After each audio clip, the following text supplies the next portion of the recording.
Bien, bonjour à tous, on se retrouve pour une nouvelle vidéo. L'idée de cette vidéo, c'est d'installer donc le fameux bypass de chez Flipper. L'idée, c'est dans ce spannage en fait de pas avoir Flipper qui se promène. Voilà, on va regarder ça ensemble. Bien, alors concernant ce spa de nage, il fait aussi nage à contre-courant et un peu jacuzzi. Donc du coup, on se retrouve avec non pas une pompe, mais quatre pompes. Voilà, donc les deux pompes du bout, bah, c'est pour la nage à contre-courant. Ensuite, on a cette pompe qui va nous intéresser, c'est la pompe de filtration. Et puis celle-ci, c'est pour la partie un peu jacuzzi, voilà, et qui se trouve avec tous ces tuyaux. Point de détail sur ce bypass en fait de chez Flipper, c'est que ce bypass ne se monte et il n'existe qu'un seul modèle que sur des tuyaux de 50. En l'occurrence, ce spa de nage est monté sur des tuyaux en 63. Donc c'est la raison pour laquelle j'ai fait cette petite dérivation qui du coup se retrouve avec cette partie-là avec un tuyau en 50. Donc bien entendu, il faut être en capacité en fait de pouvoir couper l'eau pour pouvoir retirer et entretenir en fait le flipper. D'où l'intérêt en fait de mettre une vanne en fait juste avant et de se retrouver en fait donc du coup ça va analyser l'eau puisqu'en fait on va se retrouver en sortie de bassin, donc une sortie basse, puisque mon skimmer qui est juste là est trop petit pour pouvoir intégrer donc le flipper. Voilà, donc on va installer ce collier sur ce tuyau que j'ai placé volontairement au même niveau que l'autre tuyau et qui va faciliter en fait la purge, parce que si on l'avait mis effectivement au-dessus, on aurait pu avoir ici de l'air. Pour autant, donc la purge aurait été simplifiée effectivement par la mise en place du collier, puisqu'il était possible de retirer le bouchon. Mais voilà, pour éliminer tout risque effectivement de se retrouver avec une bulle d'air, autant le mettre au même niveau, voire un petit peu en dessous du tube de 63, parce que j'ai pas voulu en fait modifier le débit de mon circuit. Voilà, donc on regarde ça tout de suite, on va déballer ensemble. Alors même avant de déballer, on va regarder la petite notice. Et en l'occurrence, la petite notice prévoit de faire un perçage avec une mèche de 22 mm, plus ou moins 2 mm, en fait, pour laisser passer les sondes du flipper.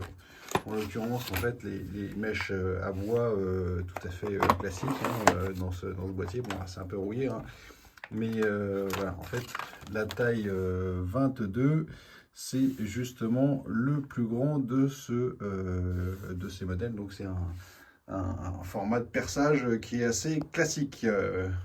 Allez, on déballe. Bien, dans ce kit, on se retrouve avec un sachet de vis qui va nous permettre de pincer donc à la fois la partie haute qui se trouve ici et la partie basse qui va se retrouver là. On a deux joints à ne pas perdre, donc un dans le bouchon qui ne sera pas utilisé si jamais effectivement on a un flipper à l'intérieur. Donc c'est un joint torique hein, en fait qui se trouve au bout de mon ongle ici.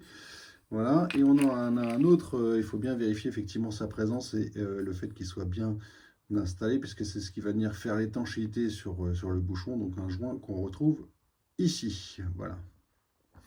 Alors bien sûr, pour rappel, hein, l'idée c'est effectivement de mettre l'analyseur directement en contact avec l'eau du bassin et pas après le filtre qui se trouve être un filtre à cartouche chez moi, ni avant la pompe, etc. Enfin, ni après la pompe, pardon. Voilà, donc directement en contact avec l'eau du bassin. Donc sur mon petit bout de tuyau de 50, je me dis que je pourrais peut-être en profiter pour mettre une sonde pH plus tard. Donc je ne vais pas le mettre en plein milieu, je vais plutôt le mettre en début. Donc le voici. Donc juste en dessous, bah, moi perso, je me suis placé un petit morceau de tyrose qui va me permettre en fait de tracer au crayon donc le pourtour de l'intérieur de ce collier. Voilà, donc je lâche mon téléphone, je trace un petit coup de crayon en fait sur l'emplacement effectivement du trou que je vais pouvoir percer et puis on poursuit. Voilà, donc j'ai tracé au crayon, comme je le disais. Le diamètre, on n'est pas loin des 22, hein, donc bon, j'imagine qu'il y a un petit peu de marge, hein, parce que c'est plus ou moins 2 mm, comme il disait, donc forêt de 20 ou forêt de 24, ça passe. Voilà, donc je vais sortir la perceuse et puis percer. Donc je vais le faire avec mes deux mains, donc du coup je lâcherai mon téléphone. Mais je ne fais pas un tuto pour percer un trou, je fais surtout des tutos en fait quand il n'y en a pas sur d'autres sujets. Tiens, j'ai le petit chat qui est venu me rejoindre. Il va falloir que je le remonte parce qu'il va pas réussir à remonter tout seul. Voilà, donc je pense souffler un petit peu sur le dessus pour éviter effectivement les morceaux de plastique dans le tuyau. Et qui plus est, comme j'ai la chance d'avoir du coup deux vannes entre eux dans mon morceau, bah, je vais pouvoir le sortir pour faire couler un peu d'eau. Et puis retirer les copeaux de plastique. Bon, si on peut essayer de passer un coup d'aspirateur en fait dedans pour éviter trop de déchets, mais sinon, au pire aller, on a le filtre un peu plus loin, un panier au niveau de la pompe. Donc on pourra retirer les petits morceaux de plastique avec la filtration en essayant bien sûr de limiter tous ces déchets dans le circuit. Voilà, donc j'ai percé mon trou, là où j'avais fait effectivement une marque. Finalement, c'est pas propre, parce que en fait, j'ai pas utilisé à mon avis le bon forêt, parce qu'en l'occurrence, j'aurais mieux fait de prendre un forêt étagé comme sur certains tutos, mais c'est pas grave, puisqu'en fait, la portée est quand même vachement plus large. Je sais pas si vous voyez le trou, mais en fait, voilà. Donc, on est supérieur à 22, donc ce qui va permettre d'avoir le débit qui va bien. Et puis, le joint se porte à l'extérieur du trou, donc pas de problème, même si le trou est pas bien net, tant qu'il fait effectivement 22 mm, plus ou moins 2 mm. Alors ce trou, je l'ai bavuré quand même un petit peu avec du papier de verre pour pas avoir des copeaux qui traînent. Bon, c'est juste des marques, des petites marques, mais rien de bien méchant. Voilà, donc bien les bavurer effectivement pour faciliter l'écoulement de l'eau, y compris à l'intérieur. De toute façon, le doigt rentre bien, donc même un doigt avec un papier de verre, ça rentre bien. Bien, donc on a 4 écrous, 4 boulons, 6 emplacements sur cette pièce. Bon, on va se prendre en fait de chaque côté, là où on aura le meilleur portée. De ce côté, donc les écrous passent librement, ce qui n'est pas le cas, et c'est tant mieux, sur la base inférieure, où en fait, vous voyez, c'est un petit peu étoilé dans le fond, donc en fait, là, voilà, ça passe pas. Mais c'est tant mieux parce que ça va nous permettre de faciliter le montage, parce qu'en fait, effectivement, c'est comme un filetage, en fait. Donc si on le visse un petit peu, ça tient. Donc ça va être plus simple. En fait, on va pouvoir visser donc par le dessus, ça va se prendre en dessous, et on mettra effectivement, là pour le coup, l'écrou en dessous. Pour ensuite bien finaliser le serrage afin que le joint soit bien plaqué. Donc bien sûr, le joint, on en a déjà parlé, bien vérifier sa mise en place avant de le poser sur le tuyau, parce que si jamais il se décale, ça peut être compliqué et manquer d'étanchéité. Voilà, donc j'ai mis les 4 écrous dans les petits filetages en fait qui sont dans la partie inférieure. Pour le coup, vous voyez, mes 4 boulons sont là. Ça tient, donc c'est plutôt pas mal. Donc maintenant que ça a été serré à la main, bah, ça va nous permettre en fait de décaler en fait pour se placer correctement à la verticale et au-dessus du trou. Pour l'instant, les tiges filetées ne dépassent pas, donc en fait je peux pas serrer par en dessous. Mais pour le coup, en plaquant effectivement le tuyau le raccord sur le tuyau, donc on devrait gagner un peu de marge en fait pour attraper le filetage. Bon, en définitive, en poussant un peu la partie du dessus sur la partie du dessous, même serrage à la main, j'ai pas encore utilisé de clé, bah, ça y est, on a les tiges filetées qui dépassent.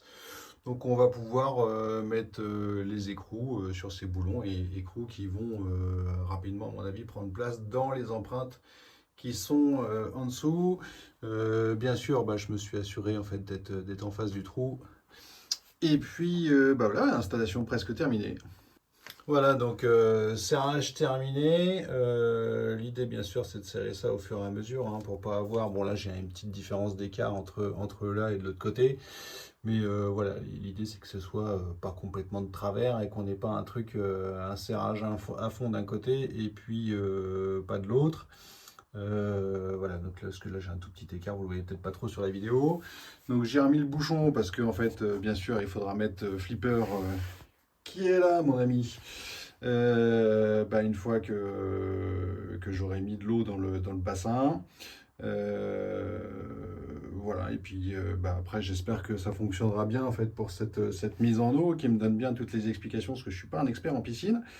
Et puis voilà, donc question serrage, serrage à la main, mais pas trop fort non plus, hein. C'est un joint torique, donc joint caoutchouc. Ceux qui font un peu de plomberie savent que c'est pas nécessaire de les serrer trop, et même bien au contraire, ça peut générer des fuites. Voilà, j'espère que ça marchera bien.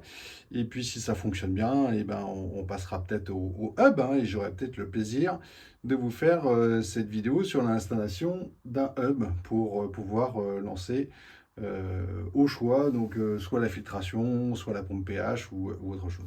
Voilà, et à bientôt les amis.